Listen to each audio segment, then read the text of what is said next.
आइए आज आप सब सुनेंगे बृहस्पतिवार व्रत की कथा। तो बोलिए प्रेम से बृहस्पति भगवान की जय। प्राचीन समय की बात है। भारत में एक राजा राज्य करता था।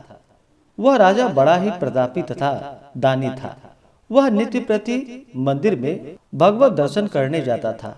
वह ब्राह्मण और गुरु की सेवा किया करता था। उसके द्वार से कोई भी याचक निराश होकर नहीं लौटता था। वह प्रत्येक गुरुवार को व्रत रखता एवं पूजन करता था। हर दिन गरीबों की सहायता करता था। परंतु यह सब बातें उसकी रानी को बिल्कुल भी अच्छी नहीं लगती थी।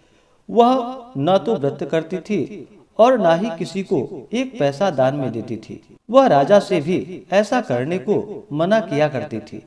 एक समय की बात है कि राजा शिकार खेलने वन को चले गए। घर पर रानी और दासी थी। उस समय भगवान बृहस्पति देव साधु का रूप धारण कर राजा के दरवाजे पर भिक्षा मांगने आए। साधु ने रानी से भिक्षा मांगी तो वह कहने लगी कि हे साधु महाराज, मैं इस दान और पुण्य से तंग आ गई हूँ। इस कार्य के लिए तो मेरे पतिदेव ही बहुत हैं। अब आप ऐसी कृपा करें कि सारा धन नष्ट हो जाए तथा मैं आराम से रह सकूं। साधु रूपी बृहस्पति देव ने कहा कि हे देवी, तुम बड़ी विचित्र हो। संतान और धन से कोई दुखी नहीं होता है, इसको सभी चाहते हैं। पापी भी पुत्र और धन की इच्छा करता है।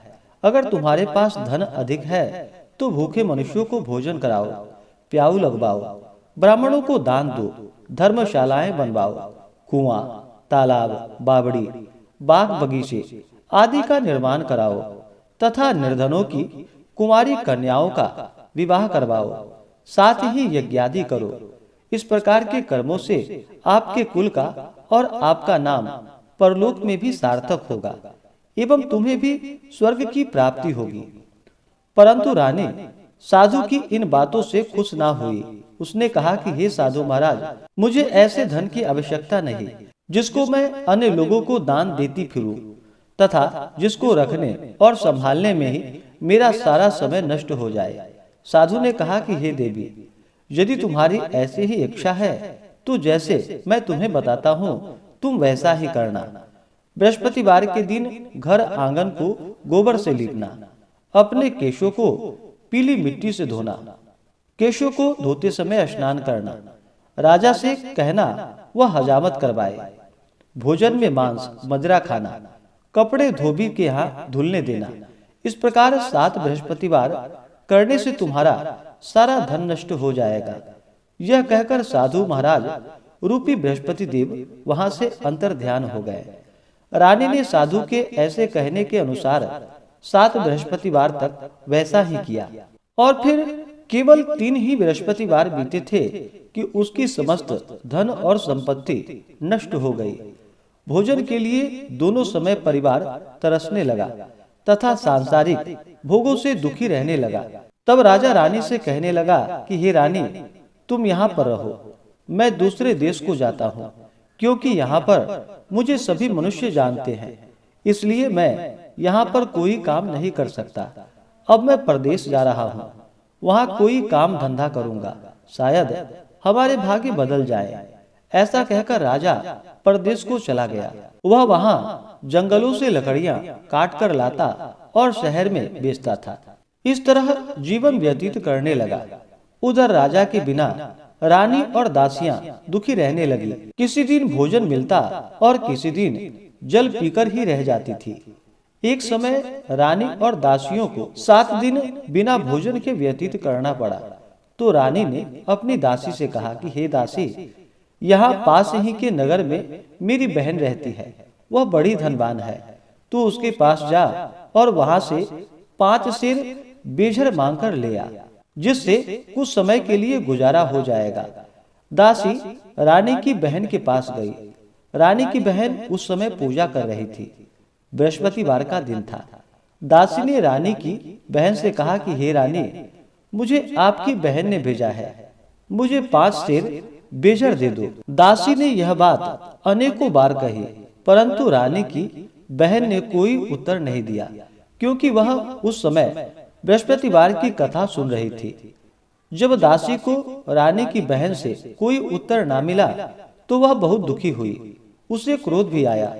वह लौटकर रानी से जाकर बोली कि हे रानी, आपकी बहन बहुत ही घमंडी है, वह छोटे लोगों से बात भी नहीं करती। मैंने उससे कहा तो उसने कोई उत्तर नहीं दिया, मैं वापस चली आई। रानी बोली कि हे दासी, इसमें उसका कोई दोष नहीं है। जब बुरे दिन आते हैं तब कोई सहारा नहीं देता। अच्छे बुरे का पता विपत्ति में ही लगता है। जो ईश्वर की इच्छा होगी वही होगा। यह सब हमारे भाग्य का दोष है। उधर रानी की बहन ने सोचा कि मेरी बहन की दासी आई थी, परंतु मैं उससे नहीं बोली, इससे वह बहुत दुखी हुई होगी।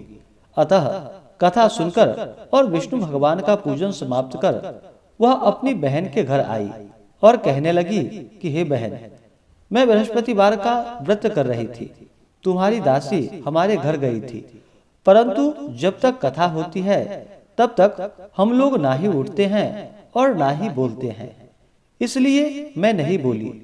कहो दासी क्यों गई थी? रानी बोली कि बहन, हमारे घर अनाज नहीं था। वैसे तुमसे कोई बात छिपी नहीं है, इस कारण मैंने दासी को तुम्हारे पास 5 सेर बेझर लेने के लिए भेजा था। रानी की बहन बोली कि बहन देखो, बृहस्पति भगवान सबकी मनोकामनाएं पूर्ण करते हैं। देखो शायद तुम्हारे घर में ही अनाज रखा हो। यह सुनकर दासी घर के अंदर गई तो वहां उसे एक घड़ा जो कि बेझर से भरा हुआ मिला। उसे बड़ी हैरानी हुई, क्योंकि उसने एक एक बर्तन देख लिए थे। उसने बाहर आकर रानी को बतलाया। दासी अपनी रानी से कहने लगी कि हे रानी, देखो वैसे हमको जब अन्न नहीं मिलता तो हम रोज ही व्रत करते हैं। अगर इसने इस व्रत की विधि और कथा पूछ ली जाए तो उसे हम भी कर लिया करेंगे। दासी के कहने पर रानी ने अपनी बहन से बृहस्पतिवार व्रत के बारे में पूछा। उसकी बहन ने बतलाया, हे बहन, बृहस्पतिवार को सूर्योदय से पहले उठकर स्नान करके बृहस्पतिवार का व्रत करना चाहिए, लेकिन उस दिन सिर नहीं धोनी चाहिए। बृहस्पतिवार के व्रत में चने की दाल और मुनक्कों से विष्णु भगवान की केले के वृक्ष की जड़ के नीचे बैठ करके पूजा करनी चाहिए तथा दीपक जलावे। उस दिन एक ही समय भोजन करे। भोजन पीले खाद्य पदार्थों का करे तथा कथा सुने। इस प्रकार करने से गुरु भगवान प्रसन्न होते हैं, अन्न पुत्र धन देते हैं। इस तरह व्रत और पूजन की विधि बतलाकर रानी की बहन अपने घर को चली गई। रानी और दासी दोनों ने निश्चय किया कि वे बृहस्पति देव भगवान का पूजन जरूर करेंगी। 7 दिन बाद जब बृहस्पतिवार आया तो उन्होंने व्रत रखा। घुड़साल में जाकर चना और गुड़ बीन लाई तथा उसकी दाल से केले की जड़ में विष्णु भगवान का पूजन किया। अब भोजन कहाँ से आए? दोनों बड़ी दुखी हुई, परंतु उन्होंने व्रत किया। इस कारण बृहस्पति देव प्रसन्न हो गए। वे एक साधारण व्यक्ति के रूप में 2 थालों में सुंदर पीला भोजन लेकर आए और दासी को देकर बोले कि हे दासी, यह भोजन तुम्हारे और रानी के लिए है, तुम दोनों करना। दासी भोजन पाकर बड़ी प्रसन्न हुई और रानी से जाकर बोली कि रानी जी, भोजन कर लो। रानी को भोजन आने के बारे में कुछ पता नहीं था, इसलिए वह दासी से बोली कि जा, तू ही भोजन कर, तू हमारी व्यर्थ ही हंसी उड़ाती है। दासी बोली, एक व्यक्ति अभी भोजन देकर गया है। रानी कहने लगी, वह भोजन तेरे लिए ही दे गया होगा, तू ही भोजन कर ले। दासी ने कहा कि वह व्यक्ति हम दोनों के लिए 2 थालों में भोजन देकर गया है, इसलिए मैं और आप दोनों ही साथ साथ भोजन करेंगे। फिर दोनों ने गुरु भगवान को नमस्कार कर भोजन प्रारंभ किया। उसके बाद वे प्रत्येक बृहस्पतिवार को गुरु भगवान का व्रत और पूजन करने लगी। बृहस्पति भगवान की कृपा से उसके पास धन हो गया, परंतु रानी फिर पहले की तरह ही आलस्य करने लगी। तब दासी बोली कि देखो रानी, तुम पहले भी इस प्रकार आलस्य करती थी। तुम्हें धन के रखने में तुम्हें कष्ट होता था, इस कारण सभी धन नष्ट हो गया। अब जब गुरु भगवान की कृपा से धन मिला है तो फिर तुम्हें आलस्य नहीं करना चाहिए। बड़ी मुसीबतों के बाद हमने यह धन पाया है, इसलिए हमें दान पुण्य करना चाहिए।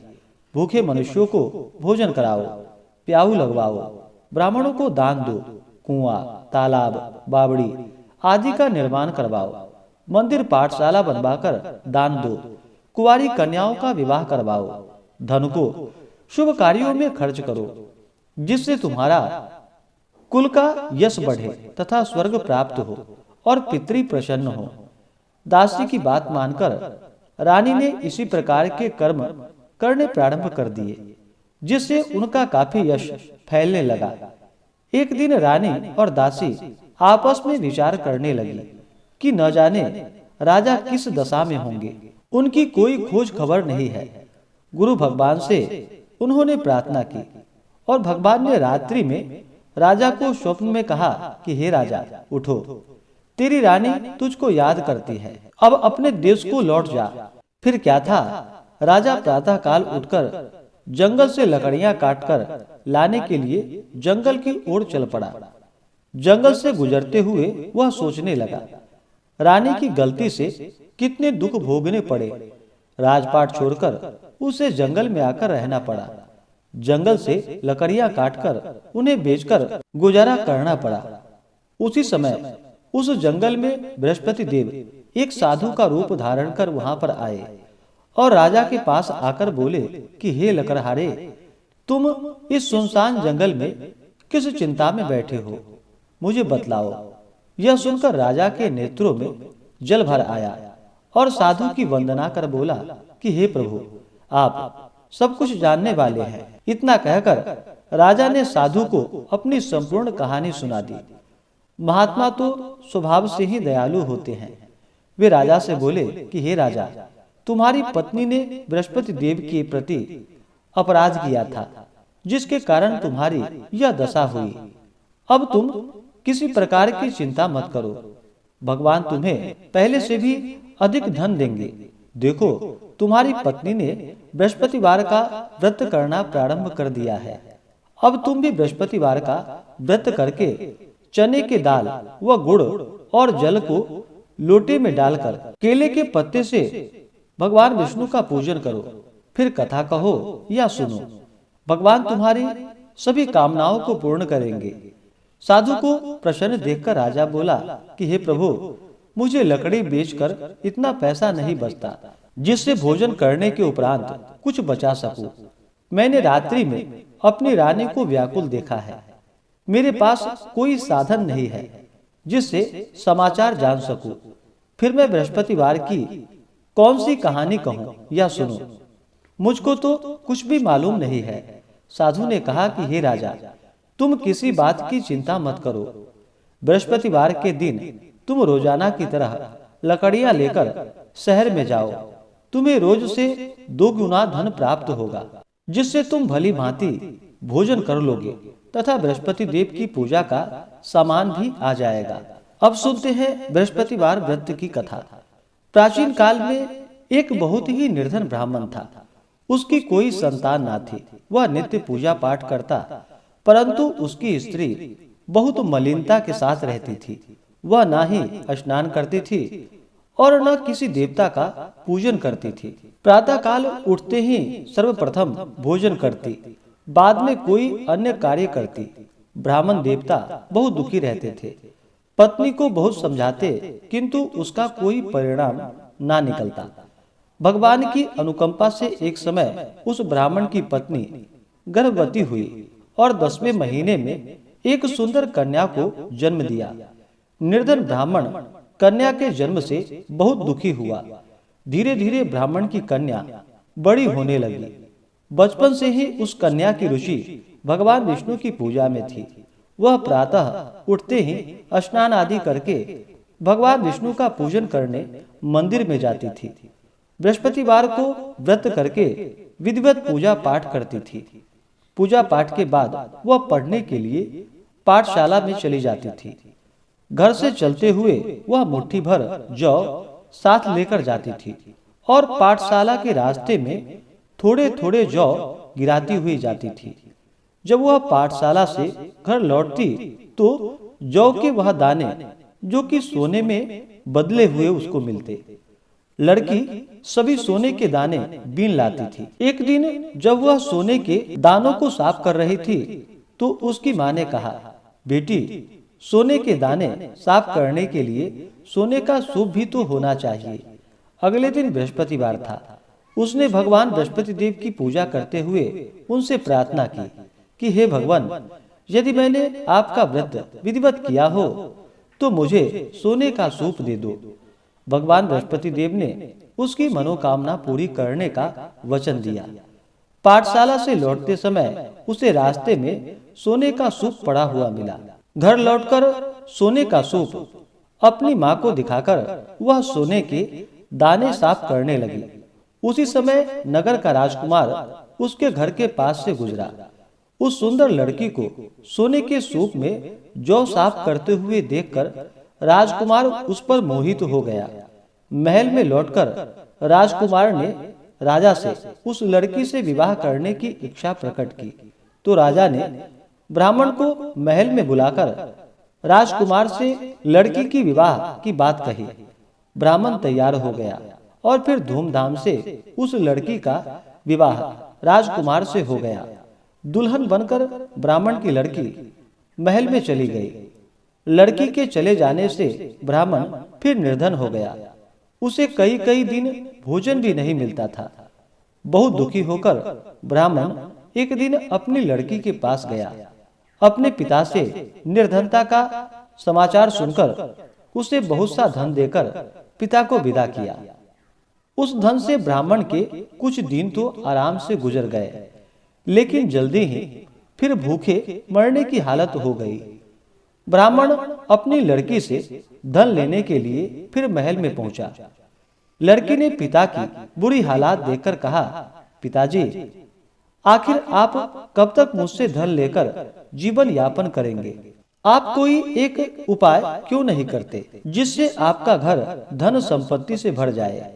ब्राह्मण ने कहा, मैंने तेरी माँ को बहुत समझा लिया, पर उसकी समझ में कुछ नहीं आता। उसका फुहरपन नष्ट हो तो घर की निर्धनता भी दूर हो जाए।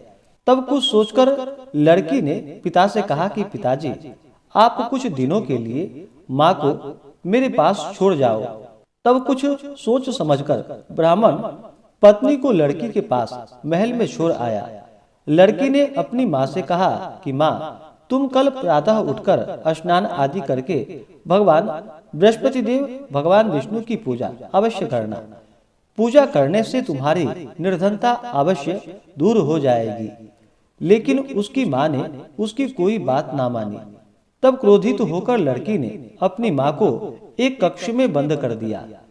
सूर्योदय के समय माँ को उठाकर जबरदस्ती उसे स्नान करवाया और फिर मंदिर में ले जाकर भगवान बृहस्पति देव की पूजा करवाई। कुछ दिनों तक ऐसा करने से माँ की बुद्धि में परिवर्तन हुआ और वह स्वयं बृहस्पतिवार का व्रत रखने लगी। उसके व्रत रखने से ब्राह्मण के घर में भगवान विष्णु की अनुकंपा से धन की वर्षा होने लगी। दोनों पति पत्नी धन संपत्ति पाकर आनंद पूर्वक जीवन यापन करते हुए विष्णु धाम को चले गए। और उस लकड़हारा बने राजा ने उन साधु से भगवान बृहस्पति देव की यह कथा सुनकर बृहस्पतिवार का व्रत करके भगवान विष्णु की पूजा की। उस दिन से उसके सभी क्लेश दूर हो गए। लेकिन अगले बृहस्पतिवार को कामकाज में अधिक व्यस्त रहने के कारण उसने भगवान बृहस्पति देव जी का व्रत नहीं किया। भगवान बृहस्पति देव लकड़हारे से क्रोधित हो गए और उसे भूल की सजा दी। उस दिन नगर के राजा ने नगर में घोषणा करके सबको सूचित किया कि प्रत्येक नागरिक मेरे महल में भोजन करने आए। जो नहीं आएगा उसे अपराधी मानकर भारी दंड दिया जाएगा। लकड़हारा बने राजा ने उस नगर के राजा की घोषणा तो सुन ली, लेकिन जंगल से लकड़ी काटकर लाने और उन्हें बेचने में देर हो जाने के कारण वह समय पर महल में भोजन करने नहीं जा सका। अतः राजा के सैनिक लकड़हारे को पकड़कर महल में ले गए। राजा ने उसे महल में एक कक्ष में बैठाकर भोजन कराया। उस कक्ष में एक खूंटी पर रानी का सोने का हार लटका हुआ था। लकड़हारा अकेला उस कक्ष में भोजन कर रहा था। तभी उसने एक आश्चर्यजनक घटना घटती हुई देखी। देखते ही देखते वह खूंटी हार को निगल गई। थोड़ी देर बाद राजा ने हार गायब देखा तो लकड़हारे को कारावास में डलवा दिया। लकड़हारा मन ही मन अपने भाग्य को कोसने लगा। तभी उसे जंगल में मिले साधु का स्मरण हो आया। थोड़ी देर में भगवान बृहस्पति देव सन्यासी के रूप में उसके सामने प्रकट हुए और कहा कि हे लकड़हारे, तूने भगवान बृहस्पति देव की पूजा नहीं की, इसी कारण तुम्हें कष्ट हुआ है। लेकिन अब चिंता मत करो। बृहस्पतिवार के दिन कारागार के दरवाजे पर तुम्हें कुछ पैसे पड़े हुए मिलेंगे। उन पैसों से भगवान बृहस्पति देव का व्रत करके उनकी पूजा करोगे तो तुम्हारे सब दुख नष्ट हो जाएंगे। बृहस्पतिवार के दिन दरवाजे पर पड़े मिले पैसे से चने और गुड़ मंगवाकर लकड़हारे ने बृहस्पतिवार की कथा कही तो भगवान बृहस्पति देव ने प्रसन्न होकर उस नगर के राजा को स्वप्न में लकड़हारे को कारागार से मुक्त करने को कहा। सुबह राजा ने अपने कक्ष में आकर देखा तो खूंटी पर रानी का हार टंगा हुआ पाया। राजा ने लकड़हारे को मुक्त कर दिया और उसे धन और आभूषण आदि देकर विदा किया। लकड़हारा बना राजा उस नगर से चलकर अपने नगर में पहुंचा तो उस नगर में कुएं, धर्मशालाएं, बाग बगीचे देखकर बहुत प्रसन्न हुआ। राजा ने किसी से पूछा कि ये कुएं, धर्मशालाएं किसने बनवाई है। सबने उसे बतलाया कि ये सब रानी और उसकी दासी ने बनवाए हैं। राजा महल में पहुंचा तो रानी ने उसका भव्य स्वागत किया। तब राजा ने निश्चय किया कि सप्ताह में एक बार तो सभी बृहस्पतिवार का व्रत तथा पूजन करते हैं, परंतु मैं प्रतिदिन व्रत किया करूंगा तथा दिन में 3 बार कथा कहूंगा। अब राजा हर समय दोशाले में चने की दाल बांधे रहता तथा दिन में 3 बार बृहस्पति देव की कथा कहता। कुछ दिनों के बाद राजा को अपनी बहन की याद आई। एक दिन घोड़े पर सवार होकर राजा अपनी बहन से मिलने चल दिया। अभी राजा नगर के बाहर पहुंचा ही था कि उसने कुछ लोगों को एक शव को ले जाते हुए देखा। राजा को स्मरण हो आया कि आज उसने किसी को बृहस्पतिवार व्रत की कथा नहीं सुनाई है। राजा ने उन लोगों को रोककर कहा कि भाइयों, आप शव को ले जाने से पहले मुझसे बृहस्पतिवार की कथा सुन लो। लोगों ने राजा पर क्रोधित होते हुए कहा कि तुम पागल तो नहीं हो। लेकिन कुछ बड़े बूढ़े लोगों ने कहा, अच्छा भाई, साथ में चलते चलते तुम अपनी कथा भी सुना लो। राजा ने चलते हुए आधी कथा ही सुनाई थी कि शव हिलने लगा। राजा के पूरी कथा सुनाते ही शव उठकर बैठ गया।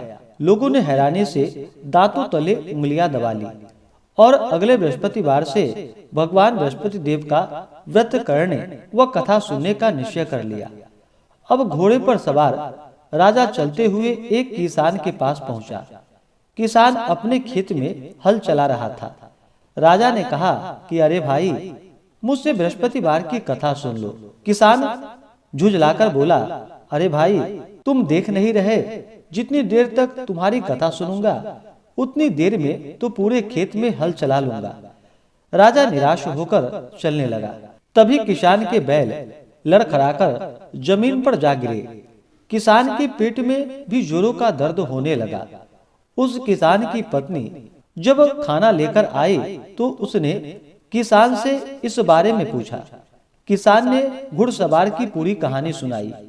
किसान की पत्नी दौड़ती हुई राजा के पास पहुंचकर हाथ जोड़कर बोली कि भैया, मैं तुम्हारी कथा सुनने को तैयार हूँ। राजा ने उसके साथ खेत पर पहुंचकर बृहस्पतिवार की कथा सुनाई। तभी बैल उठकर खड़े हो गए। किसान के पेट का दर्द भी तुरंत ही ठीक हो गया। राजा अपनी बहन के घर पहुंचा तो उसकी बहुत आवभगत हुई। अगले दिन सुबह उठकर राजा ने देखा घर के सभी लोग भोजन कर रहे हैं। किसी भूखे को बृहस्पतिवार की कथा सुनाए बिना राजा भोजन नहीं करता था। उसने बहन से कहा कि बहन, क्या घर में कोई ऐसा व्यक्ति है जिसने अभी तक भोजन ना किया हो? उसकी बहन बोली, भैया हमारे घर में तो क्या, आपको पूरे नगर में कोई ऐसा व्यक्ति नहीं मिलेगा जिसने सुबह सुबह भोजन नहीं किया हो। तब राजा ने बहन के घर से निकलकर उस नगर में बिना भोजन किए व्यक्ति की तलाश की। एक गरड़िए के घर में उसका बेटा बीमार होने के कारण भूखा रह गया था। राजा ने उसको जाकर बृहस्पतिवार की कथा सुनाई।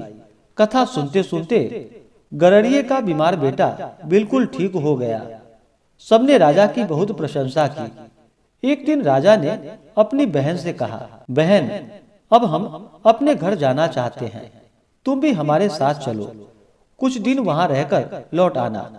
राजा की बहन ने अपनी सास से पूछा तो सास ने ताने देते हुए कहा, बहू मायके जाना हो तो अकेली जाना, मेरे पोते को नहीं ले जाना, तुम्हारे भाई के कोई संतान नहीं है, कहीं तुम्हारी भाभी मेरे पोते पर कोई जादू टोना न कर दे।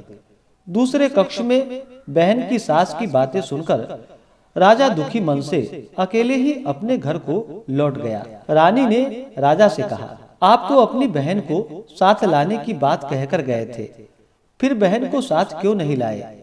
तब राजा ने दुखी होते हुए कहा, रानी हम निसंतान हैं, इसलिए कोई हमारे घर आना पसंद नहीं करता है।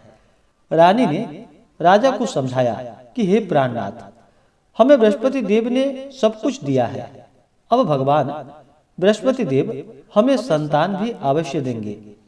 बृहस्पतिवार को विधिवत व्रत करते हुए राजा रानी ने भगवान बृहस्पति देव से संतान के लिए प्रार्थना की। कुछ दिनों के बाद उन्होंने स्वप्न में दर्शन देते हुए कहा, हे राजन, तेरी मनोकामना अवश्य पूरी होगी। एक सप्ताह बाद ही रानी गर्भवती हो गई। 10वें महीने में रानी ने एक सुंदर पुत्र को जन्म दिया। राजा रानी जीवन पर्यंत बृहस्पतिवार का व्रत करते रहे। उनके घर में धन की वर्षा होती रही। इस तरह आनंद पूर्वक जीवन यापन करते हुए राजा रानी भगवान बृहस्पति देव की अनुकंपा से मोक्ष को प्राप्त करके सीधे वैकुंठ धाम को पहुंच गए। बृहस्पतिवार को विधिवत व्रत करके जो स्त्री पुरुष भगवान बृहस्पति देव की पूजा करते हैं तो भगवान उनकी सभी मनोकामनाएं अवश्य ही पूर्ण करते हैं। तो बोलिए प्रेम से भगवान बृहस्पति देव की जय। इसी प्रकार से ज्ञानवर्धक जानकारियां प्राप्त करते रहने के लिए, कथा को सुनने के लिए, व्रत पूजा के बारे में जानने के लिए चैनल पे अगर आप नए हैं तो चैनल को लाल बटन दबा करके सब्सक्राइब करें, साथ में बेल आइकन घंटी को दबाएं ताकि वीडियो का नोटिफिकेशन आपको समय से मिलता रहे।